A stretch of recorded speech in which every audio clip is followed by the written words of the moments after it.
Now, from Nebraska's trusted news source, this is Channel 8 News at 5. Coming up on the news, the details on several construction projects around UNL as students head back to class on Monday. Plus, a special event today to raise awareness for the Indigenous women who are victims of human trafficking. And we just want to tell everybody how great this produce is, and we want more people to be involved in, consuming local products. Small organic farms are looking to make connections here in the community. Good evening, everyone, and thank you so much for joining us on this Friday evening. But first, tonight, we want to start with your weather. We had some storms roll through this afternoon, some of them severe. Yeah, could we expect any more this evening, or where are those storms at right now? Let's check in with meteorologist Rusty Dawkins for the very latest. Rusty?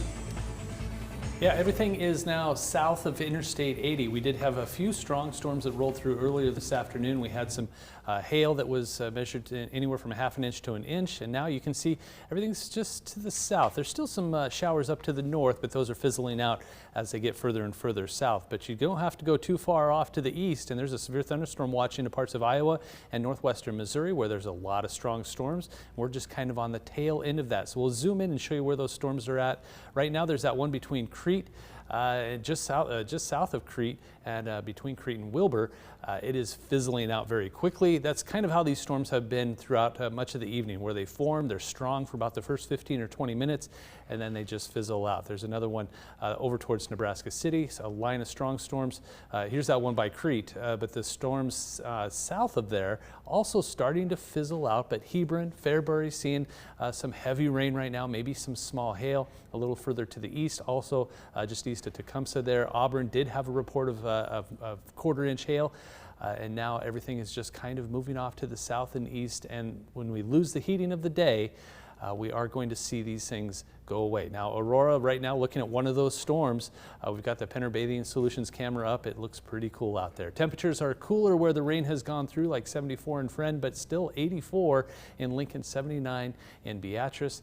And this is what it looks like for your forecast. Temperatures around 80 by 6 p.m., dropping into the lower 70s by 10 o'clock, and the chance for precipitation has basically gone away. But we'll talk more about precipitation chances and a pretty nice weekend ahead in a few minutes. All right, thank you, Rusty. The pandemic caused a lot of small organic farmers here in Lincoln to lose contact with restaurants as many closed. And on top of that, inflation is causing more people to want to grow their own produce. Channel 8's Ariana Martinez spoke with farmers and chefs in Lincoln to see how the farm-to-table concept is growing, but also what farmers need from us to survive. Here she is with more. Ariana? Lincoln has quite a few small organic farmers bringing us a variety of fruits and vegetables. One farmer I spoke with today shared that the pandemic closed a lot of restaurants he used to sell his vegetables to, and he's hoping to make more connections in the community to provide fresh organic produce to more restaurants. We will need support. City government, businesses, and why not the governor's office, to support the small-scale organic farmers in Lincoln. Any help will be appreciated. The Hub Cafe in Lincoln sources around 60% of their products locally. It's always cost them more to do so, but the executive chef says it's worth it. Hinders us from a cost aspect, but being able to promote what you're doing as far as the quality that you're increasing through that local product, that is a novelty aspect that the consumer is really into. So if you're able to promote that and show how good it can be, then the cost is mitigated. The interest in the farm-to-table aspect has skyrocketed as more people want fresh, local ingredients. People are wanting to support their local economies and are really interested in buying produce and local products just because it's so much fresher than when it gets shipped in nationally from somewhere else or even from a different country. And I think people are recognizing that.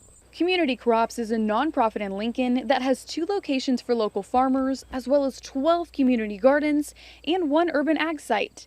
The amount of applicants interested in having a plot to grow their own produce continues to explode. We did see a lot more demand in 2020. In 2020, we had almost a 90-person waiting list, which is at least like 3 to 4 times more than we normally have. This year we have just over 200 gardeners. So Community Crops has one of its annual events on Saturday where 12 to 15 local chefs will be using fresh fruits, vegetables, herbs, and meats from Community Crops and its partners to highlight the masterpieces you can make with the farm-to-table concept. We just want to tell everybody how great this produce is, and we want more people to be involved in, consuming local products. Community Crops Feast on the Farm starts tomorrow at 5 in the evening at Prairie Pines, just northeast of Lincoln, and will highlight local produce and talent from chefs across the area. For more information on the event, or if you have any questions about gardening, visit our website, klkntv.com, for the link. All right, thank you so much, Ariana. The Ponca tribe of Nebraska held a demonstration this morning in Lincoln for an important cause. They gathered to raise awareness for the indigenous women who are victims of human trafficking. At the event, people poured red sand into the cracks of the sidewalk to represent all of the women who have slipped through the cracks. A study done by the FBI shows that 40% of victims of sex trafficking are Native. An indigenous woman who attended today said she did it for the women who have survived and for those who have never gotten justice. A lot of our stories are unheard, and we don't get a lot of media attention. Ultimately, we are happy to provide the services, and we're happy to help restore people's lives if they need it and help them in any way that we can, but it's a bittersweet feeling. If you or someone you know is a victim of human trafficking, we have several sources listed on our website, klkntv.com, and we'll have much more on this story at 6 o'clock in our newscast.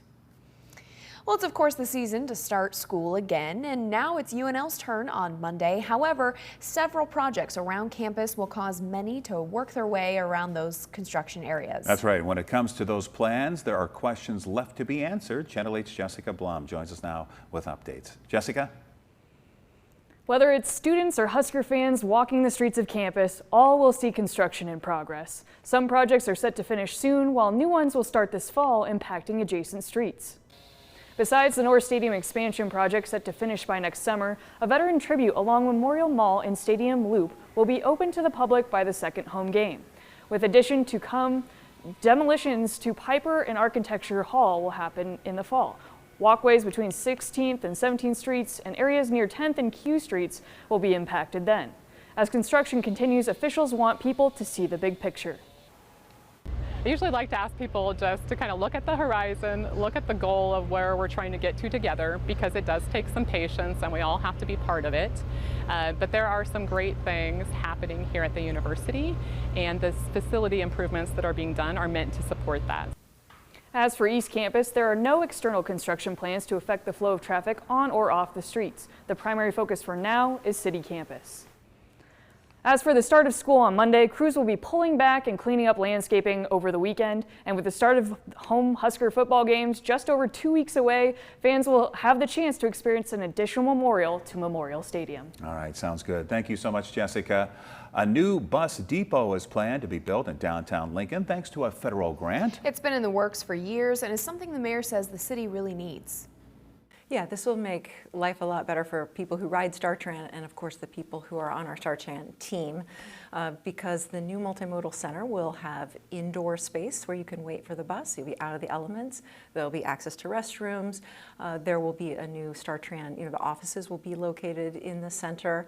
And this will also have the benefit of supporting redevelopment downtown and economic growth in our community, because right now, our transit hub is basically along the Golds block, and we're working hard to get that block revitalized and redeveloped and have a higher and better use. The new transportation hub will offer 18 bus bays and bike and scooter rentals and will also house city parking operations. The project is expected to cost around $32 million, with the federal grant that we were awarded supplying around $23 million. The new station will be built at 10th and K Streets. The mayor says the construction should begin in early 2024 and be completed in 2025. Well, it's time once again to see what fun events are going on this weekend. That's right. Omaha, Hastings, and North Loop are all hosting weekend-long festivals starting today. Here's a closer look. The Omaha Greek Festival is giving Nebraskans a chance to imagine they're in Santorini. You can head to St. John the Baptist Greek Orthodox Church in Omaha. Live music and entertainment, plenty of food and drinks. It starts tonight and goes until 10. Saturday 11 to 10 and Sunday 11 to 4. Nebraska's beloved Kool-Aid Days are back in Hastings tonight through Sunday. Of course, all of the flavors will be available and you can watch the parade, even see who's the thirstiest in the quickest Kool-Aid drinking contest. All of this and more happening in Kool-Aid's hometown. North Loop is celebrating another year of popcorn days. It goes through the weekend. You can bring the entire family and enjoy the carnival, street dancing. And if you can find room for more after all of the free popcorn, try some food from the local vendors. This year's parade theme is Who's Your Superhero? On Saturday, Prairie Pines Farm is hosting their Feast on the Farm, a progressive meal prepared by some of Lincoln's best chefs. Spend the evening sipping drinks in the shade of the Arboretum, surrounded by live music while indulging in some seriously delicious food. The Luck Center for the Arts invites one and all to Summerfest 2022 from 1 to 4 on Sunday. We have a ton of different hands-on art making projects as well as demos from artists, and we're hoping to have a steamroller printmaking event. Plus, you can wander through the streets surrounding the center and find the 9 murals they've installed to beautify their neighborhood, or enjoy some AC while touring the indoor galleries. A lot of variety of events. Coming up, a Lincoln girl is taking matters into her own hands with an important message for bullies. We'll have her story and your full forecast when we return.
Tonight, a great story about a young lady from Lincoln who is now an author.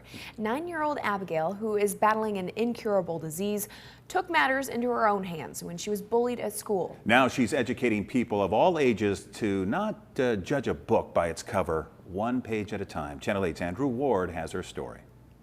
Just be kind to other people. It's the message Abigail Murphy has been trying to convey in these pages for about a year now. I felt like I needed to take a step up. Because Abigail knows what it's like to look a little different.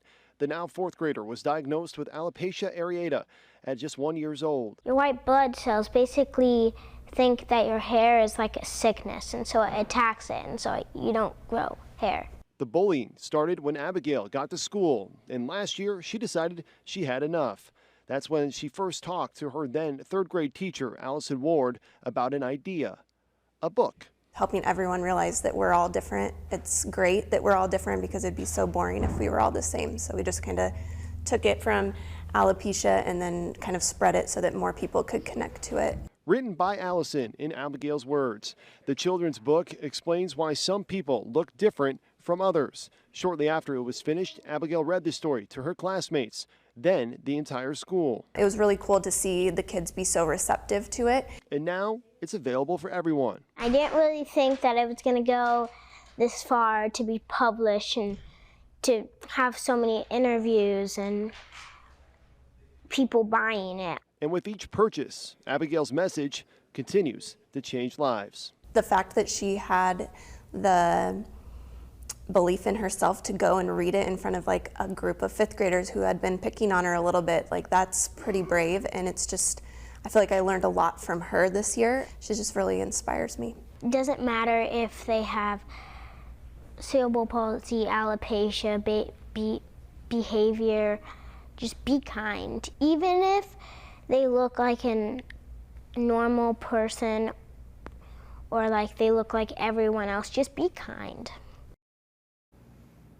Way to go, Abigail. That is what an important message. Yes, and an inspirational young lady there. Be kind. By the way, Abigail's family wanted to also give a shout out to the publisher, Northern Books, the illustrator of the story, and all who were involved in making this happen. If you would like to buy one of her books, just go to our website, klkntv.com. We have a link in our story attached there. Or you can also find the book on their Facebook page, Kind People, Kind Hearts. Now, your Storm Alert Team Forecast with meteorologist Rusty Dawkins. So we had some severe weather roll through earlier today, and it was an interesting bout of severe weather. We had a couple of reports of hail, and that's about it. So that's the good news. There was not a large, widespread severe weather event, just some strong storms rolling through. But near Omaha and Auburn, a couple of hail reports earlier. And here's where the storms are at now. We did have one that tried to continue going, started off here between York and Seward and made its way towards Crete before fizzling out. And then it might be reinventing itself over here just in the southeastern corner of Lancaster County. And then a line of storms from Hebron to Fairbury to just south of Beatrice and then up near Auburn, where they already saw some severe weather earlier. So still some pockets of storms popping up here and there. There's that one storm right there that may eventually turn into, it's just kind of trailing these guys. It's say, hey, wait up, wait for me. South 27th and Yankee Hill Road, this is a Honda of Lincoln cam, and it looked pretty cool earlier with storm clouds in the distance, and now we've got plenty of blue skies, some lingering clouds there in the bottom left-hand corner of your screen. But it's comfortable out there now with temperatures in the upper 70s, lower 80s, and middle 80s. 84 East Campus, 84 Southeast Community College, 82 in Yankee Hill. We've got 84 degrees in Lincoln, some 70s right here though, where the storms were throwing down a lot of rain earlier. 72 in Friend, 77 in York, 77 in Hebron. Almost 90 though in Central City and Grand Island. So that's what storms do. They really mess with everything. It's just like throwing a huge rock into a pool of water, and then you get waves all over the place, and there's temperature differences, and there's waves of thunderstorms, and that's kind of what we have right now. Now, most of the state is quiet, but over here, you've got a lot of, one little line right here, and then this line right here. This is all attached to a huge low pressure system. So we'll look at that in a second, but first another closer look at this line of storms here that will continue to push itself south and southeast, and everything should be out of here before the night is done. But the reason we're seeing it is because of this low pressure system right here. We got just churning away, and actually I'm going to stand over here so we can just watch this thing, and it slowly pushes off, but it's kind of a big area, so it just kind of keeps churning away, throwing cloud cover our way, and because of that, clouds will try to increase, and you'll see a dot every now and then, so we could see a shower Saturday afternoon. This is 3:30 Saturday, because of this thing that's all the way over towards Chicago, and it eventually gets all the way over there and takes with it the chance for precipitation. So the chance is small, but we could see a spot shower in some spots in far eastern Nebraska tomorrow afternoon, and maybe even later on tonight. Temperatures tonight, speaking of, middle and upper 50s to around 60. We'll say 61 with those early storms, then becoming partly cloudy. Northwest wind at 5 to 15 miles per hour. Tomorrow, northwest wind, upper 70s and lower 80s. That's a nice day. Partly cloudy skies. And again, that spot shower, just going to mention it because of that low pressure system. 80 degrees, cooler day. That's about 5 or 6 degrees below average. 86 on Sunday, almost a near normal day on Sunday. A lot of dry days in a row though, and we do warm back up, upper 80s to around 90 degrees for all of next week, and very little in the way of precipitation, which is rough news because there's many of us that really sorely need it. So hopefully we can get some by next weekend, but that's still a long ways away. The game over in Ireland, that's next Saturday as well. I can't believe Husker football is, well, what is that, 8 days away. So something to look forward to. It's getting closer. Yes, it is. Can't wait. I know. So exciting. I know some areas, I feel like here at the station, we only got like a little bit of a sprinkle, while others really got some rain out of those cells quickly moving through. So yep. We were watching you in the newsroom when you were doing your special coverage, and it looked like it was coming right towards, and then it just started to kind of weaken as it got a little closer. And that happened with a lot of storms today, where they would pulse up, be very severe, and then just die off quickly, almost as quick as they formed. Next time. Yep. All right. Thank you, Rusty. A negative day on Wall Street today. The Dow falling 292 points. NASDAQ also down 260. Here are your numbers. You're watching Channel 8, Nebraska's trusted news source.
that are discovered by the James Webb Space Telescope. The telescope is making amazing discoveries every day, and each planet and host star needs to be named. The organization in charge of naming celestial objects is the International Astronomical Union. It's launched the Name ExoWorld's 2022 competition to our whole planet, fittingly. An exoworld is considered to be any planet outside of our solar system. Now, there are rules. You can't name an exoworld after yourself, your pet, or give it religious or military significance. The public can submit their names through November 11th. An international committee will review the submissions and announce the winners next March. Kind of interesting, don't you think? Yeah. I'll have to think about that. What would I name a planet? Yeah. What if there's somebody living there already and they already named their planet? Good question. That's We a very don't good know. I mean, who knows? There could be people living on it. They're like, hey, no, we named it Earth. Hey, so did we. What a coinkydink. Here's your forecast. Yeah, speaking of planet Earth in our little neck of the woods, we've got 80 degrees for Saturday. Pretty nice. 86 on Sunday. Nice weekend. All right, thanks, Rusty, and thank you all for being here. World News is next. See you at 6. With the Channel 8 News mobile app, you'll be the first to know. Get alerts about breaking news and weather, all in the palm of your hand. We only do one thing at Comfort Made Mattress Factory, handcraft the highest quality mattress possible. It's backed by a lifetime comfort guarantee. Come see us. Closed captioning on Channel 8 Eyewitness News is brought to you by Christensen Hearing Analytics. It's the Model Year-End Sales Event from Schwer Volkswagen. Lease